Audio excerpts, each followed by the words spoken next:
A young dentist, 3 years out of school, sharp and hungry, found a practice for sale. Great location, solid collections, seller seemed nice. The seller's broker handed him a packet, told him it was once in a lifetime deal, and pushed him to sign it fast before someone else grabbed it. So he did. 6 months later, he calls me. Turns out 40% of active patients hadn't been seen in over 2 years. The hygienist who drove half the recall left the week of closing.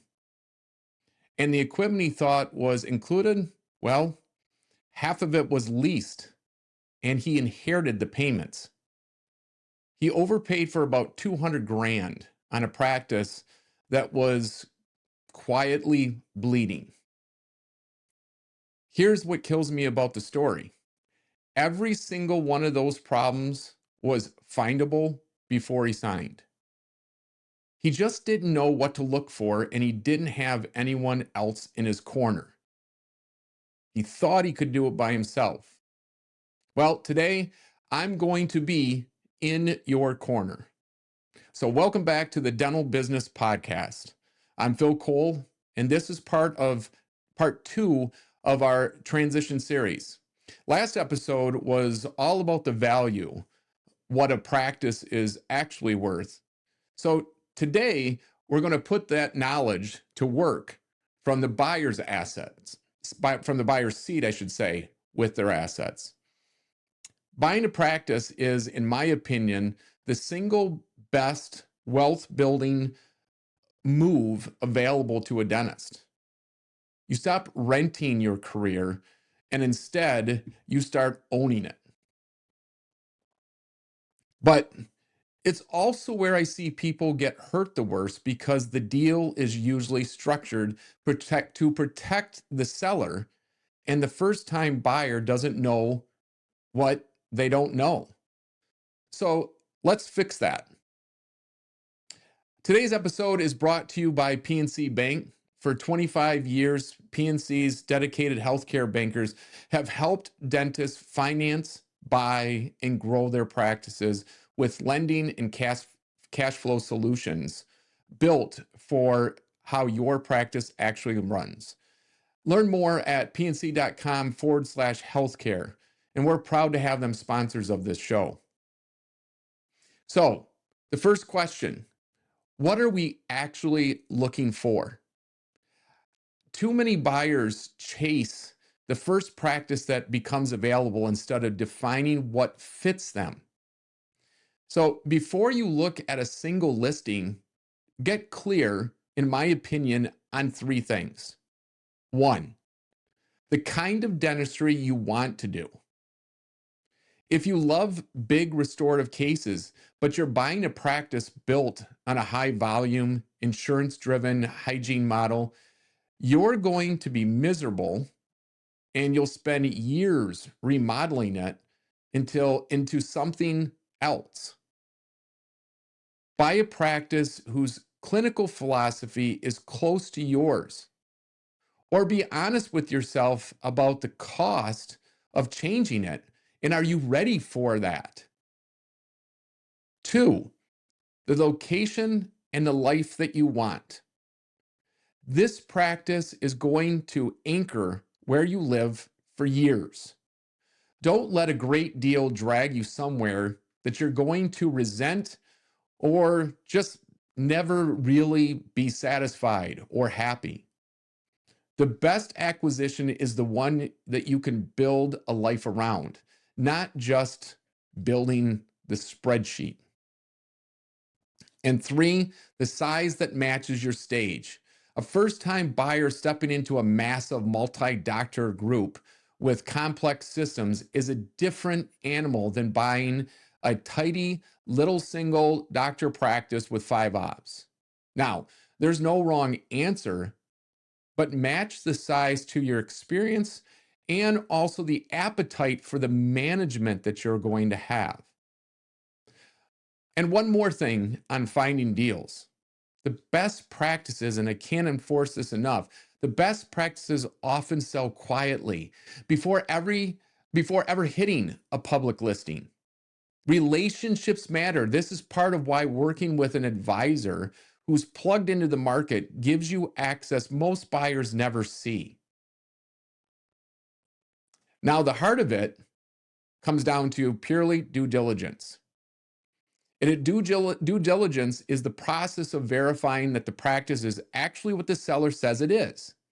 This is where you either protect yourself or you get burned.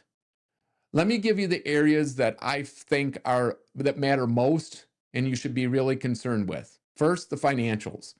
You need at least 3 years of financials, go back 5, plus with the most recent tax returns. And you don't just glance at them, you're testing whether the profit the seller claims is real and transferable. Are all the add backs do they make sense? Or is the seller inflating earnings? Is collections trending up? Is it flat or quietly declining? A practice on the downward slope is worth far less than the trailing average suggests. And the sellers love to quote you the good year. The patient base. This is where my young dentist, I should say, got burned. Active patients is a slippery term.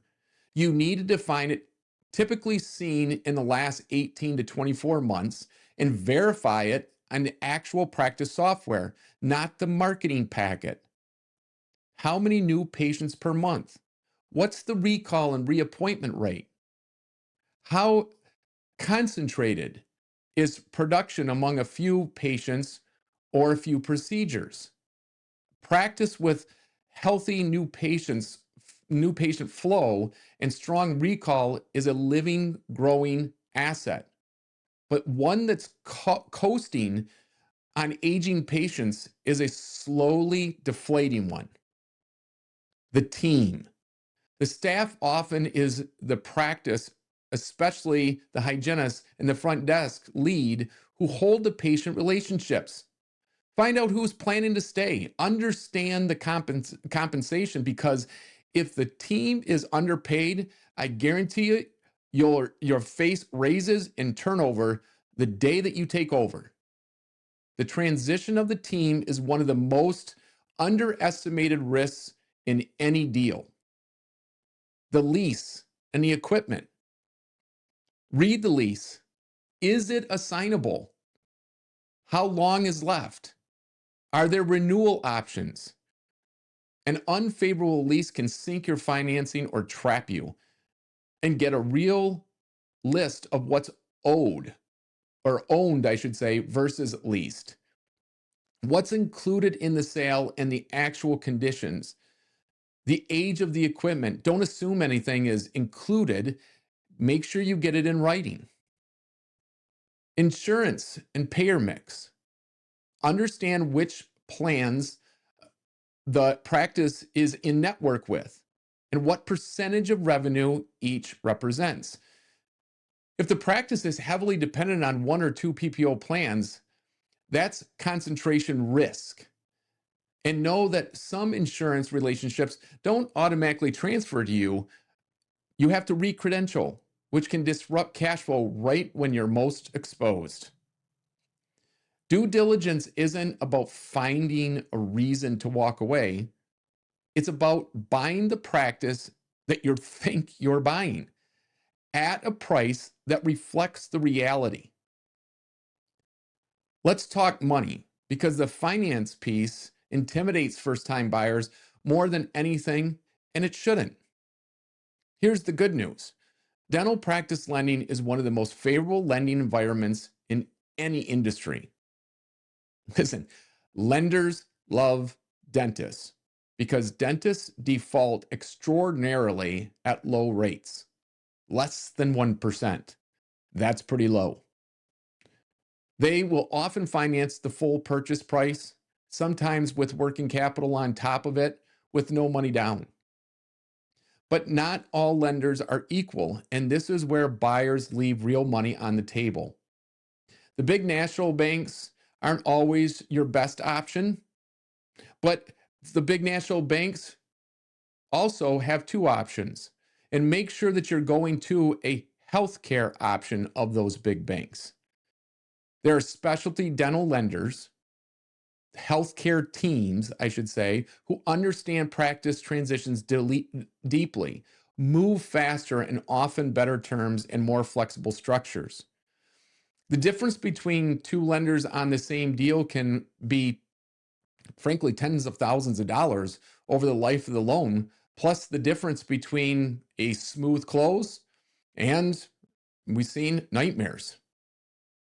A few things to understand. Your rate and terms depend on the strength of the practice and your own financial profile for your credit, your debt, your liquidity, your production history as an associate. The loan term is typically 10 years or 15, and critically, the lender is going to do their own underwriting on the practice, which means a clean, well-documented deal closes faster and, without a doubt, on better terms.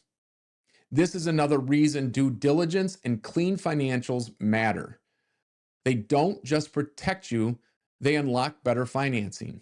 At Class, we help buyers compare lenders side by side and structure the financing that actually fits the deal, not whichever bank got called first or whichever bank is wooing you the most.